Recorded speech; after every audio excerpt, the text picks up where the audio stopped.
Good morning, church.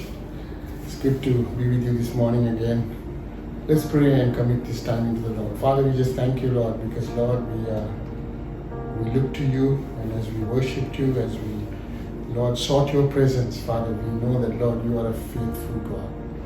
You're a God whom we can trust, Lord. So, Lord, even as we look into your word, I pray that, Father, you will speak through your word, and your word will go forth with power and anointing. We ask this in your Son's name, Jesus. Amen. Amen, church.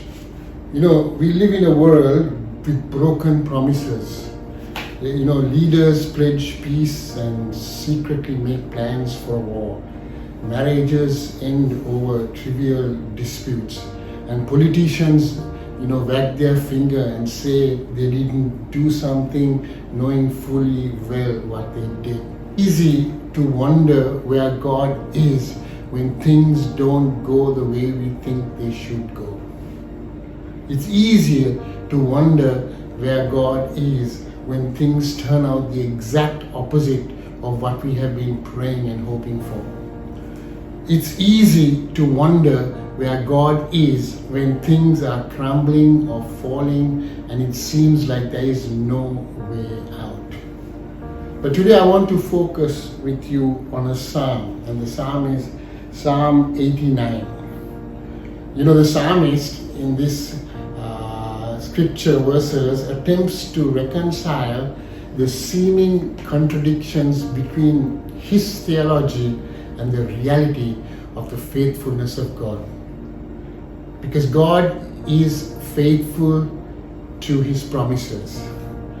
And the psalmist begins to acknowledge the sovereignty of God, and he reminds himself about the covenant that God had with David's descendants. So let's read this together and try to understand what it's trying to say, and with it let us learn something this morning. So will you turn with me to Psalm 89, and we are going to look at from verse 5 to 9, and then we are going to go up to 13 and 14. Okay? So let me read. And the heavens will praise your wonders, O Lord, your faithfulness also in the assembly of the saints. For who in the heavens can be compared to the Lord's? Who among the sons of mighty can be likened to the Lord? God is greatly to be feared in the assembly of the saints, and to be held in reverence by those around him. Lord God of hosts, who is mighty like you, O Lord? Your faithfulness also surrounds you. You rule the raging sea. When its waves rise, you still them. You have a mighty arm, and strong is your hand, and high is your right hand.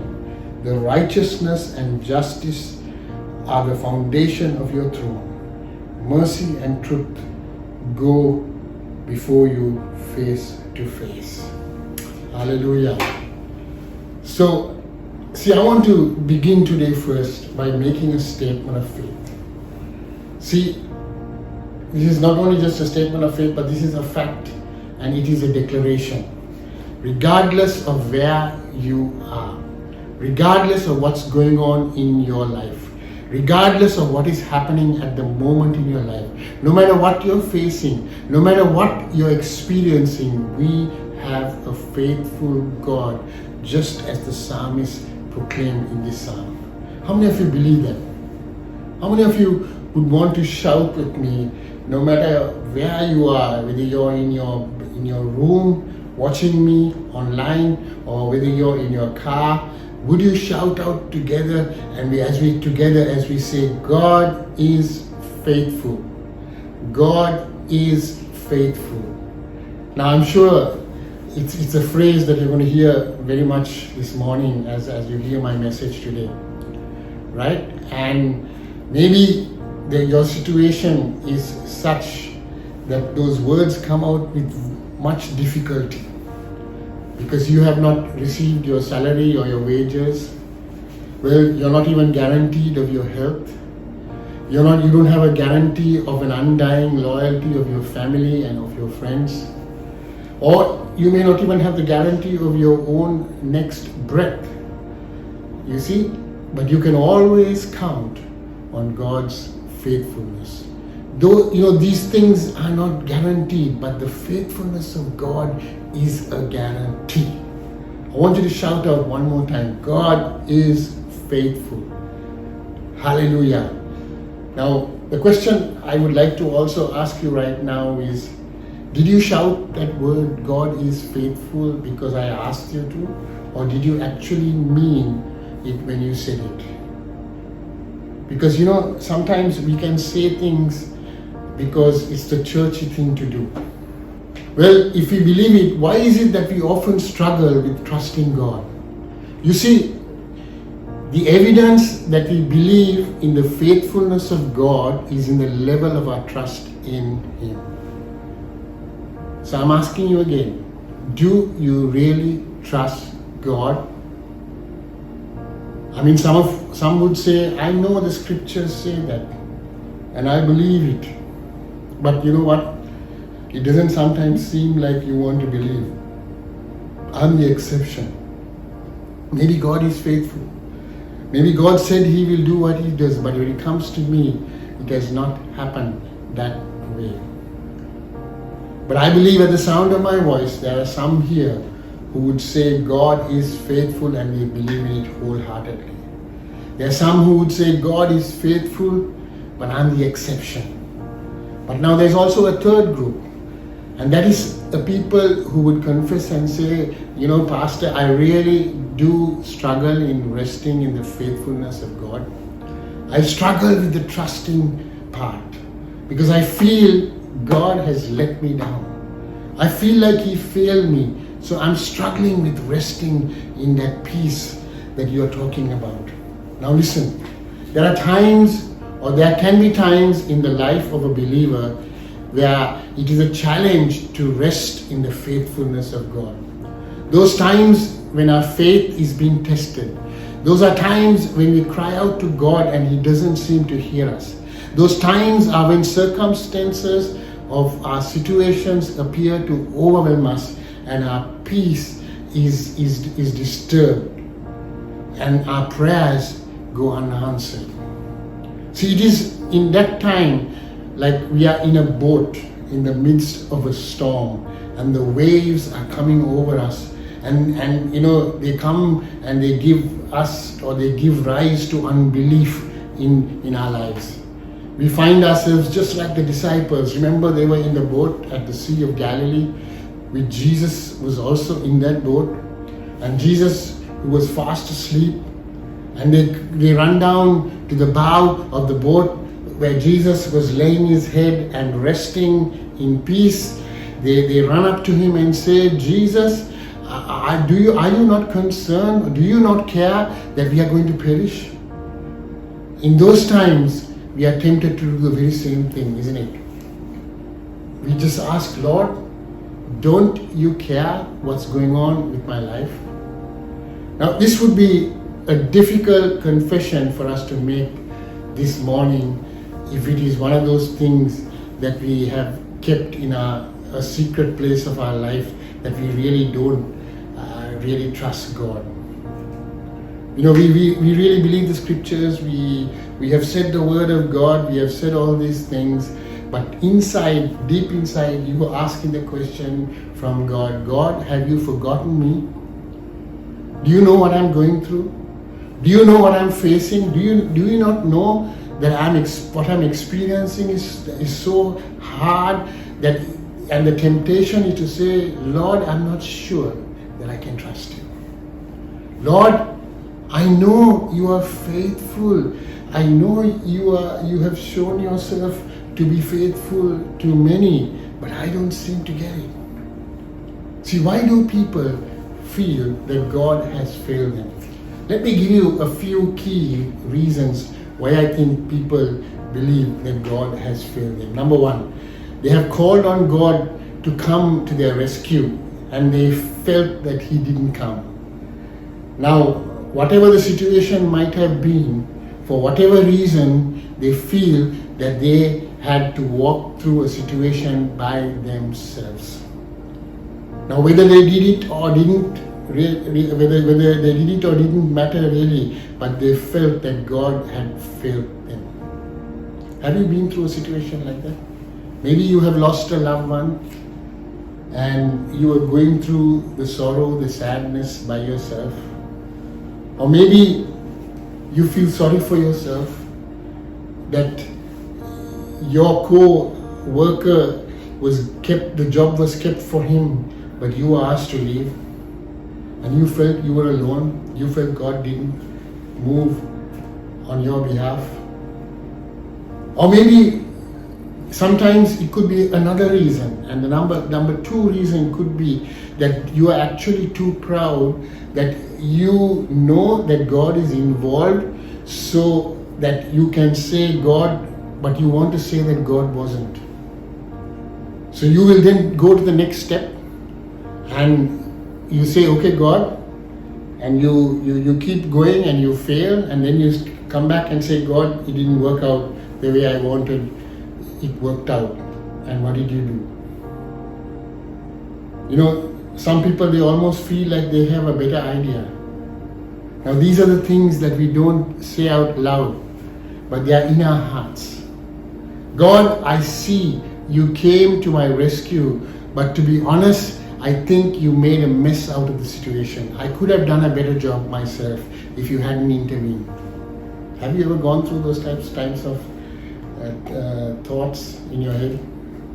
Or maybe the third thing is people feel that God has failed them because they believed for whatever reason that God had allowed some crisis to get to them. By that I mean a disaster or a loss or some financial difficulty, a sickness, a disease, and the list goes on, and they look and say, God, you let these things come into my life, so how can I trust you because you let them happen to me?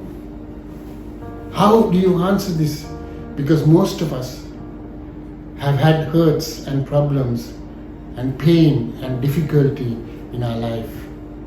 We have had struggles, and some of you have experienced things that are unimaginable. And I say, you sometimes ask yourself, Lord, how did they do it?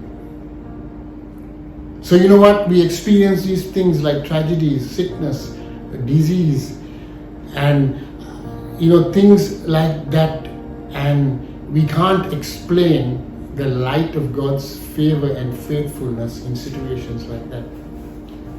See, I'm going to give you a few reasons on a classic type of reasons as to why this happens to you and I. Okay? The first classic answer is God's ways are higher than our ways. Now, this answer is not always an answer that will satisfy us.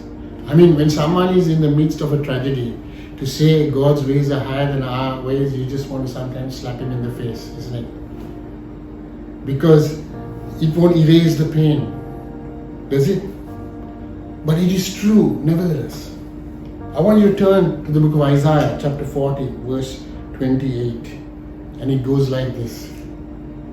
It says, if you have your Bible, I want you to underline it. It says, do you not know?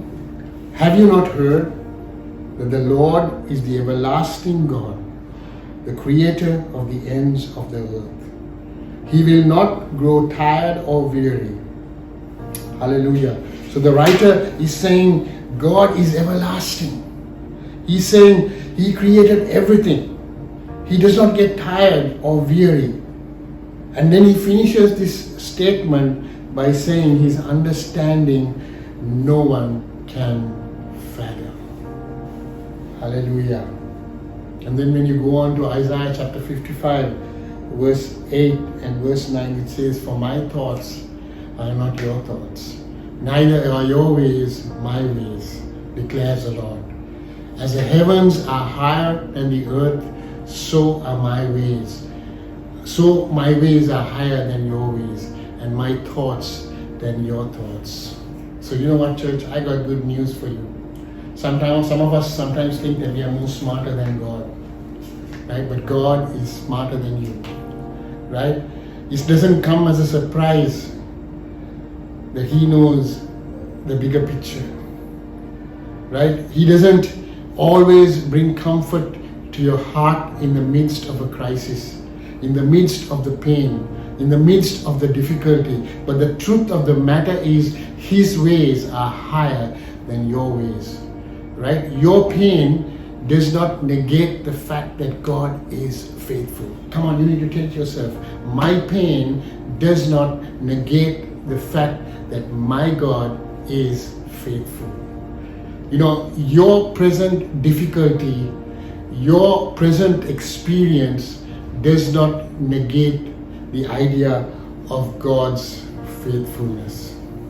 Because He's faithful, regardless of what you're going on in your life at this moment. You know, there are times when we have rest in the fact that He knows better than we do. So, how do we explain those things in the light of God's faithfulness? One thing we can say is His ways are higher than our ways. The second one I want you to tell you is His involvement in the way you want Him to do may not be the best for us. See, God is involved in our lives. He wants to be involved. But sometimes the way we want Him involved may not be the right way that He wants to be involved. His involvement could be allowing you to go through something or being silent in a place where you're being tested.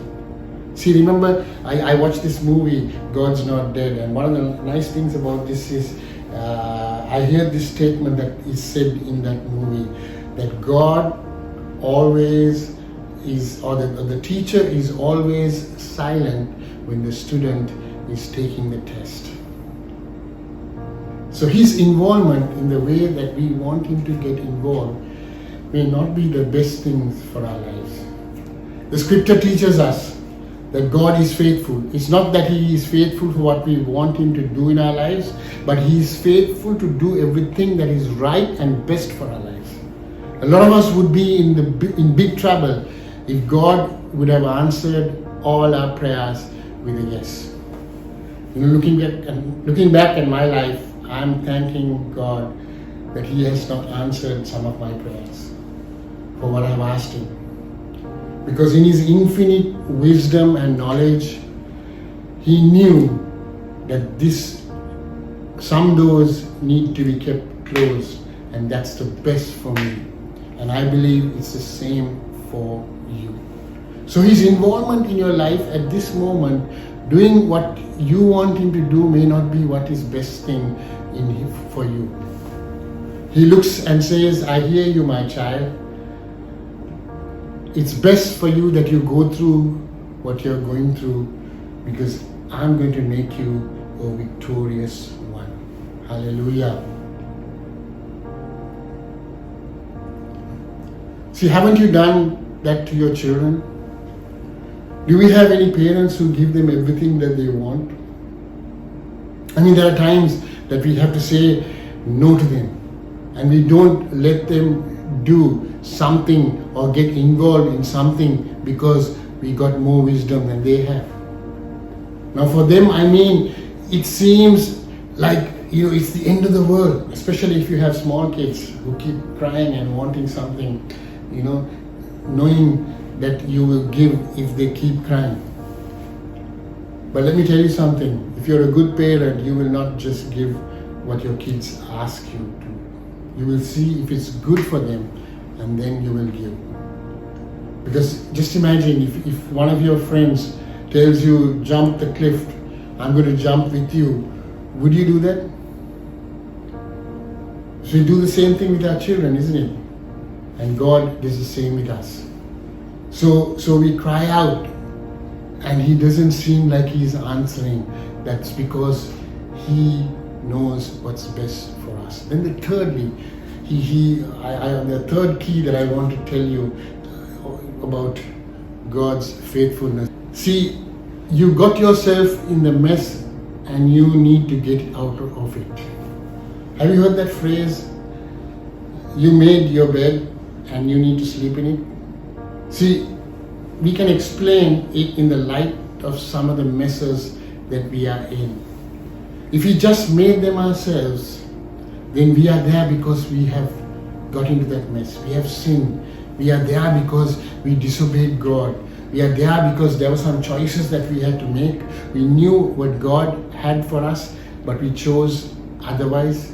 And we are in that place, and we get angry. And out of our anger, we sometimes say, God doesn't care. Or you say, God, rescue me. And yet we think ourselves, we put ourselves in that place. But the good news is that God still works even in those situations. But doesn't mean it is good for us to blame God for something that we have got into. And the fourth thing I want to say about the plans that God has is that He always has a redemptive plan. When we find ourselves in situations in our life, is because God wants to see us grow and mature. He allows certain situations to happen in our lives because He wants to see us come out victorious. See, we go through these times of testing for our own growth. In 1 Peter 1, chapter 6, verse 7, it says this. It says, in all this you greatly rejoice, through now for a little while you may had to suffer grief in all kinds of trials. But these have come so that have proven genuineness of your faith, of greater worth than gold, which perishes even through the refined by fire, may result in praise and glory and honor when Jesus Christ is revealed. Hallelujah. See, so there are times that we walk through difficult times. And these difficult times will teach us in our life because it will help our faith to be refined.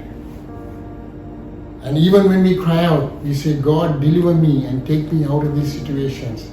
And I believe that sometimes God answers that prayer and He says yes, or He says no, or He says later. And in these times especially, as we begin to walk in the times, we have to learn to trust Him and put our faith and let our faith be tested.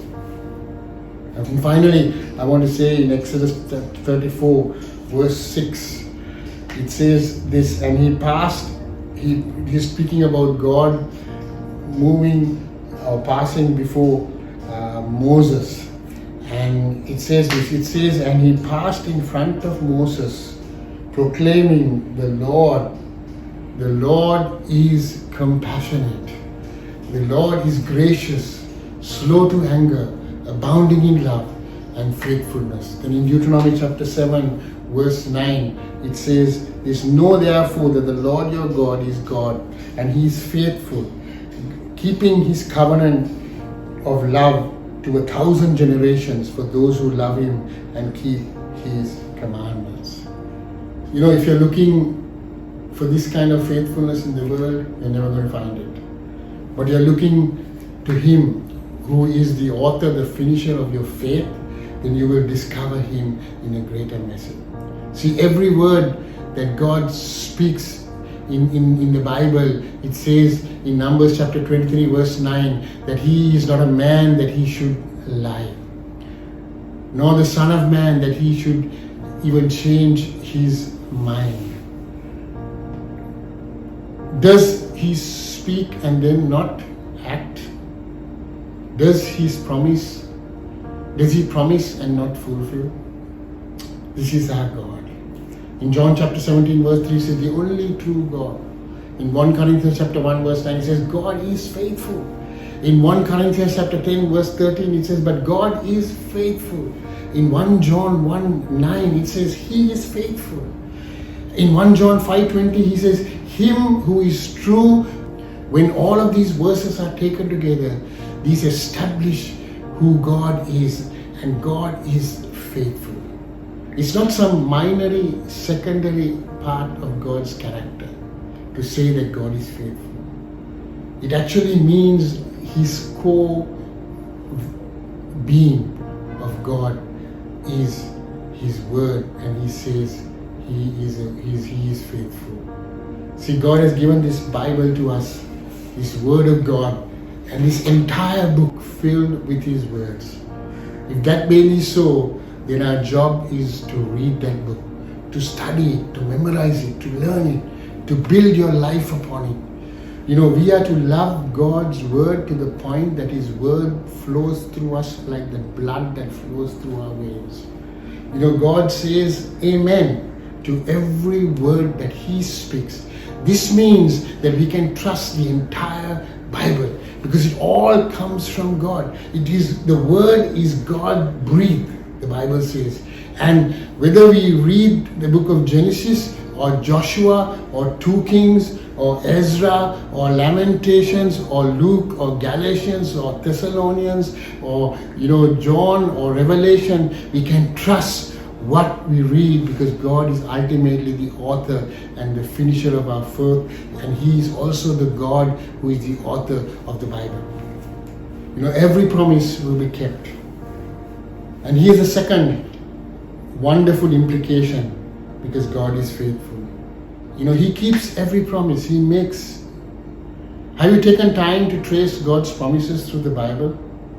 If you haven't, I recommend that you begin to underline every promise you find as you begin to read His Word. And when He made it, maybe you should put an underlining of the promise when God speaks to you in a specific passage of Scripture and put the date. And then when you come back again to the same place, maybe 1 year, 2 years' time, you will see how faithful He has been. What were the conditions? How was it fulfilled? How does it apply to you today? These are some of the things that we need to ask ourselves. There are thousands of promises covering every situation that you and I face, including about our salvation, our forgiveness of our sin, our prayer life, our marriage, our children, our disappointments, our insecurity, and a whole host of other issues that we go through in life. For no matter how many promises God has made, it says they are yes in Christ, and so through Him the amen is spoken by us to the glory of God. That is 2 Corinthians chapter 1 verse 20.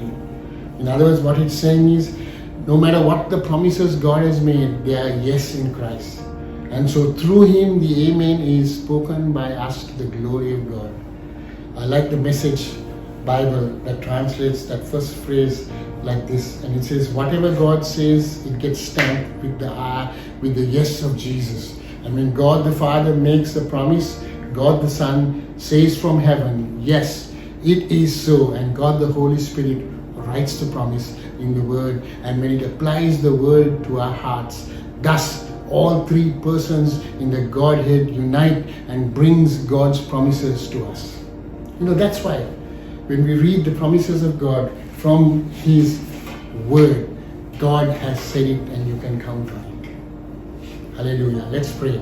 Father, we just thank You for this time, Lord. Thank You for, Lord, Your wonderful Word of God, Lord, that has so many promises for our life, Lord. And Lord, even when we go through the current situations that we are going through, Lord, Father, we know that Your promises are a yes in Christ and amen. And Father, we are praying right now that, Lord, I pray that, Lord, even I bless each and every person who's watching this broadcast, that, Lord, all that You have for them, Lord, will be accomplished, Lord. I pray that they will trust in Your faithfulness. They shall believe Your word and Lord, know that, Father, You will never leave them nor forsake them. And we just commit this time into Your precious and Your holy hands. In Jesus' mighty name we ask this. And everybody said, Amen. Thank you, church.